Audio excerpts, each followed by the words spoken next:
ক্যাম্পাসে ছাত্র রাজনীতি বন্ধ সহ 4 দফা দাবি কেন্দ্র করে খুলনা প্রকৌশল ও প্রযুক্তি বিশ্ববিদ্যালয়ে বৈষম্য বিরোধী ছাত্র আন্দোলন ও ছাত্রদের মধ্যে দফায় দফায় সংঘর্ষ হয়েছে।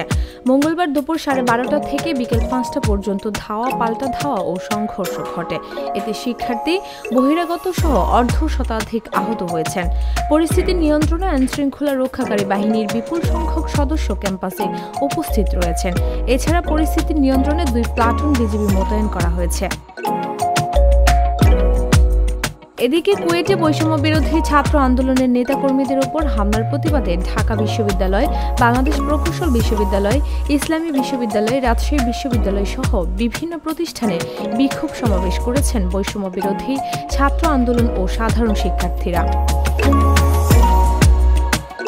অপরদিকে কুয়েটে সংঘর্ষের ঘটনায় ঢাবিতে গত রাতে পাল্টা সমাবেশ করেছে বিশ্ববিদ্যালয়ের শাখা ছাত্রদল।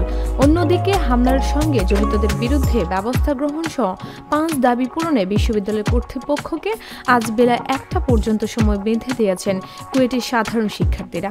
এর মধ্যে দাবি পূরণ না হলে সকল প্রকার ক্লাস, পরীক্ষা সহ সব একাডেমিক কার্যক্রম বন্ধের হুঁশিয়ারি দিয়েছেন তারা।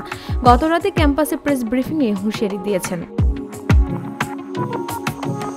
কুয়েটে হামলার প্রতিবাদে ঢাবিতে বৈষম্য বিরোধী ছাত্র আন্দোলনের পরবর্তী কর্মসূচি ঘোষণা করে বৈষম্য বিরোধী ছাত্র আন্দোলনের আহ্বায়ক হাসনাত আব্দুল্লাহ বলেছেন, কুয়েটে যে নারকীয় হামলা হয়েছে তার প্রতিবাদে বুধবার দেশের সব ক্যাম্পাসে জুলাইয়ের ও কুয়েটে নারকীয় নির্যাতন নিপীড়নের ভিডিও চিত্র প্রদর্শন করা হবে।